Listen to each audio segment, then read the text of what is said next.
Today, we're jumping into a fantastic book by Jonathan Haidt called The Happiness Hypothesis, and we're going to explore this fundamental, kind of crazy conflict that's happening inside every single one of our minds. It's this quiet battle that, believe it or not, shapes pretty much everything. Our decisions, our habits, and yeah, ultimately, our happiness. You totally know this feeling, right? It's like part of you wants to leap out of bed and crush a workout, but this other part of you just slams the snooze button. You know you should be saving money, but then that $5 coffee starts whispering your name.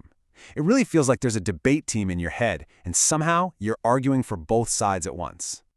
Well, here's the thing. According to Jonathan Haidt, that feeling, it's not just a feeling, it's real. You absolutely are arguing with yourself. And the reason your best laid plans seem to fall apart so often, it's because in this inner argument, it's not a fair fight.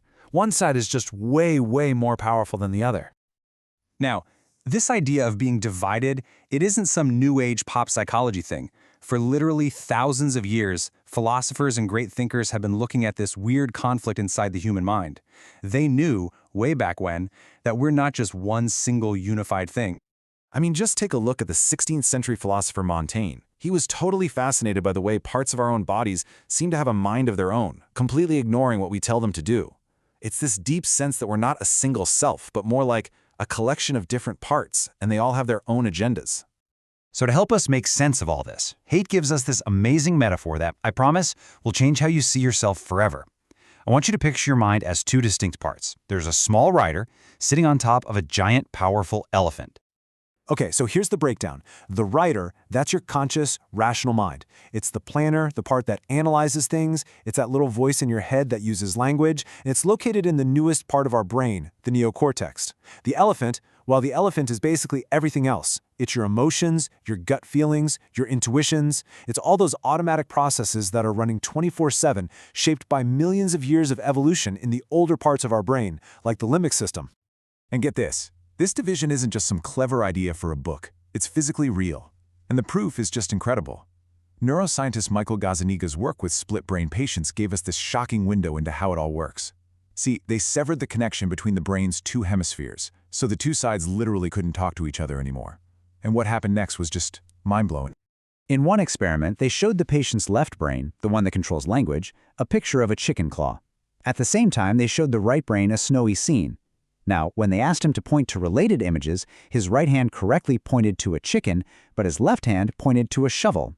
So when they asked him, hey, why'd you point to the shovel? His left brain, our writer, didn't say, I have no idea. Nope. It instantly made up a perfectly logical story. This is what the writer does. Its job isn't to know the truth. Its job is to be the elephant's press secretary and make everything sound good. So, if the writer is the logical planner, why can't it just boss the elephant around? I mean, why do we procrastinate or overeat or lose our temper when we know we shouldn't? The answer, my friends, comes down to a massive, massive power imbalance. Just think about it. The elephant, our automatic, emotional gut feeling system, has been evolving for over 600 million years. The rider, our conscious reason, it's like brand new software that's still full of bugs. The rider gets exhausted, willpower runs out of gas. The elephant, on the other hand, it never gets tired. And this is the point. The rider isn't the king on the throne. It's more like a tiny advisor who can only suggest things, and only when the elephant feels like listening. The rider's weakness is perfectly summed up by what's called the white bear problem. Go ahead, try it right now. For the next 5 seconds, do not think of a white bear. So what just happened? To follow that command, some automatic part of your mind, the elephant, had to constantly scan for a white bear, which of course just brings it right to the front of your mind.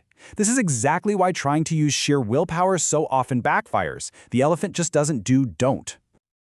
So this brings us back to the writer's real job. It's not a scientist carefully searching for the truth. It's a lawyer, or maybe a press secretary.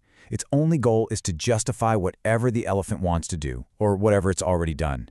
This is the very reason it's so incredibly easy to see the flaws in other people's arguments, but we're almost completely blind to our own. Our inner lawyer is always on our side, spinning the story to make us look good. Okay, so this might all sound a little depressing, right? If the elephant is really in charge, are we just stuck? No, not at all. The secret to a good life, the secret to actually improving yourself, isn't to try and beat the elephant in a head-to-head fight, because you're gonna lose. The real secret is for the rider to get really, really good at being an elephant trainer. So how do we become a skilled trainer? Well, Haidt lays out 3 main strategies. First, we can directly retrain the elephant's automatic gut reaction thoughts. Second, we can motivate the elephant by making the right behaviors actually feel good. And third, and this one might be the most powerful of all, we can shape the path in front of the elephant to make the journey easier. Let's break those down. All right, strategy 1 is basically cognitive therapy. It's a way for the rider to have a gentle conversation with the elephant. So let's say you make a tiny mistake at work and your elephant just panics, screaming, "I'm gonna get fired." The rider can step in, identify that thought, and challenge it. Wait a second, is that really true? What's the actual evidence for that? By just reframing it, slowly and patiently, you're retraining the elephant's automatic reactions over time. Okay, strategy number 2 is all about motivation. Remember, the elephant runs on feelings, not logic. So, to get it to move towards some big, long-term goal, the journey itself has to feel rewarding. This is the magic of finding a state of flow. You know that feeling when you're so absorbed in what you're doing that you totally lose track of time? When you find that, the rider and the elephant are finally pulling in the same direction. There's no conflict, there's just progress.